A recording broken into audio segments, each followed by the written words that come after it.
Hi, good evening my all diploma holder students और be holder students जो job में हैं या जो जॉब में जाने वाले हैं सभी को मेरा नमस्कार। और आज के इस वीडियो में मैं आपके लिए एक टॉपिक, थोड़ा पुराना ही टॉपिक है, जो कि पहले भी मैं उस पर अपने ओपिनियंस दे चुका हूँ, लेकिन आज एक बार फिर से थोड़ा सा उसमें कुछ मॉडिफिकेशन है और कुछ और चेंज है, कुछ और एडिशनल चीज़ें हैं जो कि मुझसे किसी ने कमेंट्स में डाला था मैन्युफैक्चरिंग सेक्टर के रिलेटेड कि क्वालिटी लूँ या मैन्युफैक्चरिंग लूँ। तो जब आप ऑर्गेनाइजेशन की जॉब में जब आप जाते हैं, जब आपको इस तरह के मन में उतापो हो, तो उसके लिए एक सबसे अच्छी मैं सलाह ये दूंगा ना कि सबसे पहले आप ना अपने बारे में, एम्बिशन के बारे में सोच लीजिए। और अगर जिस पर्टिकुलर जॉब के लिए आपने चॉइस रखी है कि मैं मैन्युफैक्चरिंग में जाऊं या क्वालिटी में जाऊं, तो देखने जाए तो दोनों ही सेक्शन अपने आप में बेहतर हैं, नो डाउट अच्छे हैं दोनों। लेकिन क्या होता है, फ्यूचर जो प्रॉस्पेक्ट्स है कि जैसे कि आज जो प्रोडक्शन में जो ऑफिसर हैं, कल को असिस्टेंट मैनेजर होंगे, सीनियर मैनेजर होंगे, एजीएम डीजीएम जनरल मैनेजर होंगे, वाइस प्रेसिडेंट होंगे, प्रेसिडेंट भी होंगे। ठीक है, तो ये एक सीक्वेंसिंग डेजिग्नेशन है जो हायर अथॉरिटी पे चलती चली जाएगी। सेम मैनर में जो क्वालिटी डिपार्टमेंट है उसमें भी वही होता है, junior officer, senior officer, executive assistant manager, manager, senior manager, फिर एजीएम डीजीएम, एजीएम यानी assistant general manager, deputy general manager, general manager, senior general manager, vice president, then president. तो दोनों के सेक्शन में आपकी डेजिग्नेशन तो चलती चली जाएगी।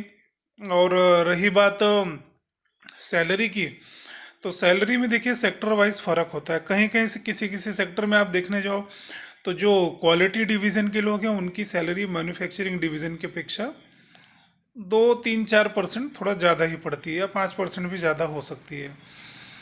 और कुछ कुछ इंडस्ट्री में, सेक्टर में मैंने ये देखा है कि मैन्युफैक्चरिंग वालों का सैलरी क्वालिटी डिवीज़न वालों की सैलरी से ज़्यादा होती है। तो ये ऐसा क्यों है, उसके पीछे मैं कारण भी बताता हूँ। कारण बहुत जेन्यून है। अब जैसे कि कौन सी जगह पे क्वालिटी के लोगों की सैलरी मैन्युफैक्चरिंग से ज़्यादा होगी, मैं आपको वही उदाहरण देता हूँ। जैसे हेल्थ केयर है। अब हेल्थ केयर में आपको पता है कि बहुत ही क्रिटिकल चीज़ होती है। क्यों? क्योंकि ये मनुष्य है, जो ह्यूमंस हैं, जो जानवर हैं, वो सभी लोग उस दवा को कंज्यूम करते हैं। तो यहाँ पे जो सेफ्टी की क्रिटिकलिटी है वो बहुत ज़्यादा होती है। तो ऐसे सेक्टरों में क्या होता है, क्वालिटी का जो जॉब है बहुत क्रिटिकल होती है, बहुत ही ज़्यादा सजगता से उन्हें काम करना होता है, बहुत ज़्यादा क्वालिटी ओरिएंटेड होकर उन्हें चीज़ों को समझना पड़ता है। उतनी हाई लेवल की टेस्टिंग होती है, इंस्पेक्शन होती है, एनालिसिस होती है, उनके रिजल्ट्स होते हैं, उनके कंक्लूजन्स होते हैं। तो हेल्थ केयर सेक्टर में आप देखने जाओगे तो क्वालिटी डिवीज़न की सैलरी मैन्युफैक्चरिंग डिवीज़न से ज़्यादा होगी। क्यों? क्योंकि क्रिटिकल एस्पेक्ट्स है। तो यही जो चीज़ें मैं आपको बताना चाह रहा था कि ये मैटर करता है। अब जैसे फूड मैन्युफैक्चरिंग हो गया, तो फूड मैन्युफैक्चरिंग में भी क्रिटिकलिटी मैटर करेगी, यहाँ पे मैटर करेगी।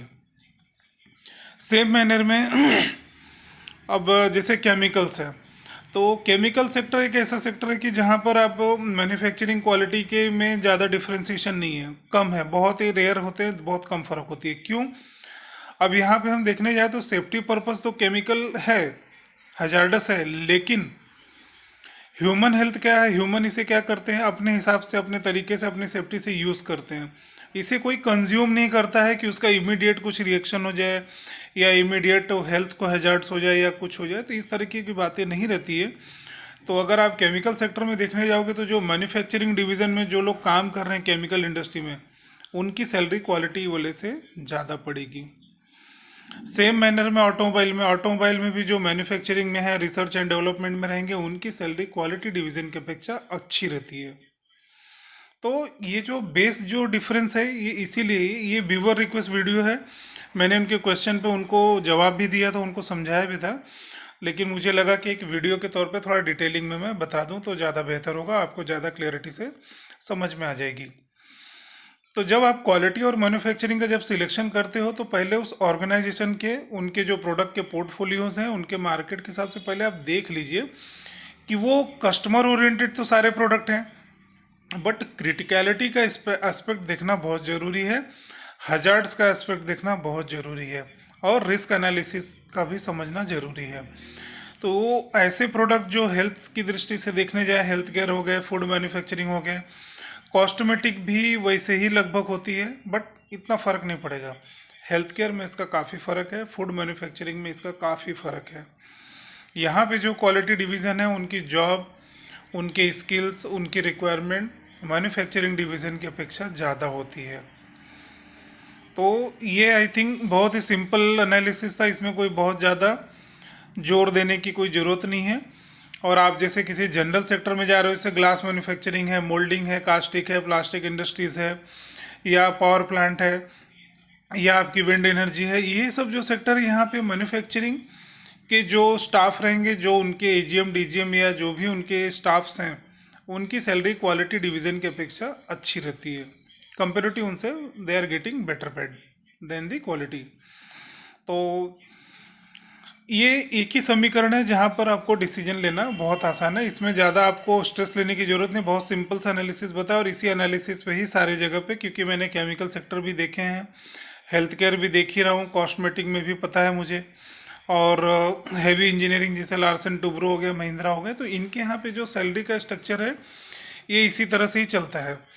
अब जैसे कि अभी स्टील प्लांट हो गया, पावर प्लांट हो गया, यहाँ पे भी वही सेम आंसर है जो मैंने प्रीवियसली बताया। तो यहाँ पे भी आपको कुछ ज़्यादा उसमें निष्कर्ष निकालने की ज़रूरत नहीं है। हाँ, लेकिन कभी कभी क्या होता है कि किसी पर्टिकुलर एम्प्लॉय को अगर आप कंपैरिजन करेंगे तो सैलरी अलग अलग हो सकती है। जैसे कि मैं बता रहा हूँ, एक एग्जांपल देता हूँ। अभी समझ लो कि जैसे कोई मैन्युफैक्चरिंग में कोई जनरल मैनेजर की पोस्ट पे है, ठीक है, क्वालिटी डिवीज़न में भी कोई जनरल मैनेजर की पोस्ट पे है, ठीक है, मान के चलो दोनों जन की सर्विस 20-20 साल की इक्विवेलेंट है। लेकिन अगर यहाँ एजुकेशन में फ़र्क रहेगा तो सैलरी में क्वालिटी वाला ज़्यादा भी हो सकता है। क्यों? हो सकता हो मास्टर डिग्री, हो सकता हो एमबीए, हो सकता हो उसने और कुछ क्वालिटी में बड़े मास्टर डिग्री वगैरह किया होगा, कुछ किया होगा। और मैन्युफैक्चरिंग वाला जो जनरल मैनेजर है, अगर वो सिर्फ बी किया हुआ है, तो यहाँ पे सैलरी में फ़र्क हो सकता है, 2 लाख 3 लाख 4 लाख का भी डिफरेंस हो सकता है। हो सकता है क्वालिटी का जीएम 50-60 लाख की सैलरी पे हो, 70 लाख पे हो, और जो प्रोडक्शन मैन्युफैक्चरिंग का जीएम हो 30-35 पे हो सकता है, और होता भी है। तो ग्रेजुएशन आपका मैटर करेगा, डिग्री आपकी मैटर करेगी, सर्विस आपकी मैटर करेगी ऑलवेज। और कई बार होता है कि जब टैलेंट की भी बात आती है, तो टैलेंट भी कभी कभी सैलरी में आपको कंपैरिजन में थोड़ा सा स्लाइड चेंजेस दिख सकता है। तो एकदम निराधार समीकरण न निकाले, ये भी एक क्राइटेरिया होती है। कई बार होती है कि इंडस्ट्री, मैंने देखा है, मास में देख रहा हूँ और मेरे यहाँ पे भी देख रहा हूँ कि लोग एजुकेशन को कंपेयर नहीं करते, सर्विस को कंपेयर नहीं करते, सिर्फ कहते हैं कि मेरी सैलरी कम है, तेरी ज़्यादा है, don't way, this is not a fair. ऐसा कभी ना करें। अगर आपकी सर्विस 10 साल है, अगर आप बी हैं, दूसरे की सर्विस 15 साल है, 16 साल है, डिप्लोमा है, तो आपकी सैलरी उसकी सैलरी इक्वल हो सकती है। लेकिन आप बी हो, सामने वाला भी बी है, सर्विस सेम है, तो भी सैलरी में थोड़ी बहुत फ़र्क होते हो सकता है कि आप एक ही कंपनी में शुरुआत से 10 साल निकाले हो, और जो सामने वाला जो दूसरे डिवीज़न में है, हो सकता हो 4 कंपनी बदल के आए हो। तो कंपनी बदलने से सैलरी का ग्रोथ भी बढ़ता है। क्यों? क्योंकि कंपनी बदलते ही आप 30 से 35%, 40% का राइज ले लेते हो। और अगर आप एक ही कंपनी में पड़े हो तो आपका हर साल का ग्रोथ कितना रहेगा? 10%, 12%, 15%, इससे ज़्यादा क्या होगा। बहुत अच्छा अगर आपका परफॉर्मेंस है तो चलो कंपनी आपके ऊपर मेहरबान है, या आपका स्टाफ या बॉस आपके ऊपर मेहरबान है, 20% दिला देगा, इससे ज़्यादा तो कुछ होने वाला नहीं है। तो 5 साल में आप सोचो कि 5 × 20 कर लो 100, और वो 4 कंपनी 30-30 करके आया है तो 150, यानी हो सकता है सेम सर्विस पे आपकी सैलरी और सामने वाले की सैलरी में डिफरेंस हो सकता है, भले वो चाहे क्वालिटी डिवीज़न हो चाहे मैन्युफैक्चरिंग में हो। तो जो मैंने आपको इनिशियली जो मैंने कैलकुलेशन और जो आधार बताया ना, वो सेम कंडीशन पे अप्लाई होगी कि आप भी 4 जॉब चेंज करके आए, वो भी 4 जॉब चेंज किया, या हो सकता है आप भी 5 साल से काम करो, वो भी 5 साल से काम कर रहे हैं, दोनों जन की स्टार्टअप एक ही कंपनी से हुई है। तो उस पर्टिकुलर कंडीशन में मैन्युफैक्चरिंग वाले का सैलरी, मैन्युफैक्चरिंग में जहाँ उसका एस्पेक्ट्स का वैल्यू है तो वहाँ मैन्युफैक्चरिंग की सैलरी ज़्यादा होगी, जहाँ क्वालिटी का एस्पेक्ट्स इंपॉर्टेंट होगा तो वहाँ क्वालिटी वाले की सैलरी ज़्यादा होगी। ये एकदम साफ साफ निराकरण है, और इसी निराकरण पे मैं खुद भी एज ए हेड इंजीनियरिंग मैं यही निर्णय लेता हूँ, और अपने एम्प्लॉइयों के लिए भी यही सैलरी का स्केल फिक्स करता हूँ। तो जब मैं फिक्स करता हूँ, यानी कि दूसरे लोग भी ऐसे ही करते होंगे, 90% तो ऑलमोस्ट ऐसे ही करते हैं। सभी लोग सर्विस भी देखते हैं आपकी, आपका ग्रेजुएशन देखते हैं, और आपका स्किल और टैलेंट भी देखना ज़रूरी है। कई बार सर्विस सेम रहती है सपोज करो किसी का 5 साल सर्विस है, दूसरे का भी 5 साल है, दोनों की डिग्री भी सेम है, लेकिन कहीं कहीं स्किल और टैलेंट में फ़र्क होता है। तो हो सकता है कि आपका इंक्रीमेंट मैंने 10% दिया, दूसरे वाले को टैलेंट और उसकी स्किल अच्छी है, उसका इफिशिएंसी अच्छा है, उसका काम का प्रोग्रेस अच्छा है, तो हो सकता है मैं उसको 15% राइज दूंगा। तो ऑब्वियस सी बात है, 2 साल के बाद आप 10-10-20% बढ़े, वो 15-15-30% बढ़ गए। तो इस तरह से सैलरी में डिफरेंस होते हैं, सेम डिवीज़न में भी रह के भी, सेम सर्विस पे रह के, सेम ग्रेड ग्रेजुएशन पे रह के भी सैलरी में डिफरेंस इसी वजह से आते हैं। क्यों? क्योंकि सबका अलग अलग अलग मार्किंग होती है, सबकी अलग अलग रेटिंग होती है। तो ये सब जो चीज़ें आपको ध्यान रखनी चाहिए, आपको उस हिसाब से काम भी करना चाहिए। और ये जो मैंने आपको जो बेसिक चीज़ें बताई, ये देख लेना, आप कभी भी जॉब ज्वाइन करते हो तो इन सब चीज़ों पे ध्यान दीजिए। और वीडियो 10 मिनट का हो गया, तो इसको मैं काफ़ी ज़्यादा, इसमें कोई और ज़्यादा डिस्कशन नहीं करना था। ये सिर्फ एक हमारे व्यूवर्स हैं, उन्होंने क्वेश्चन रेस करते हैं, इसलिए उनके हेल्प के लिए मैंने वीडियो, और दूसरे लोग भी इसको देखें, समझें और सोच सोच के रखें इसको, ठीक है।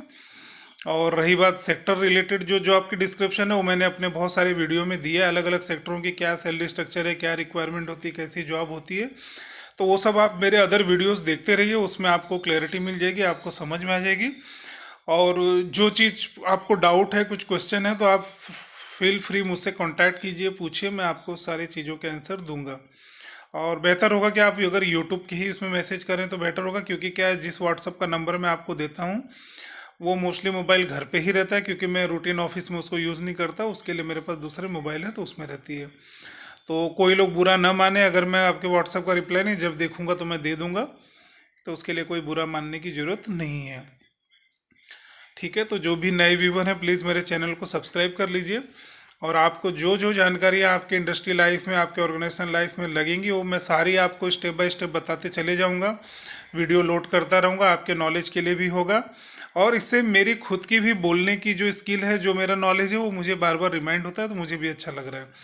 ठीक है, तो इस तरह से मैं वन शॉट में सारा वीडियो बना देता हूँ, कहीं कोई क्लिपिंग नहीं है, ना कोई अलग अलग वीडियो है, एक ही बार में मैं बोल देता हूँ जो भी वीडियो में बोलना है।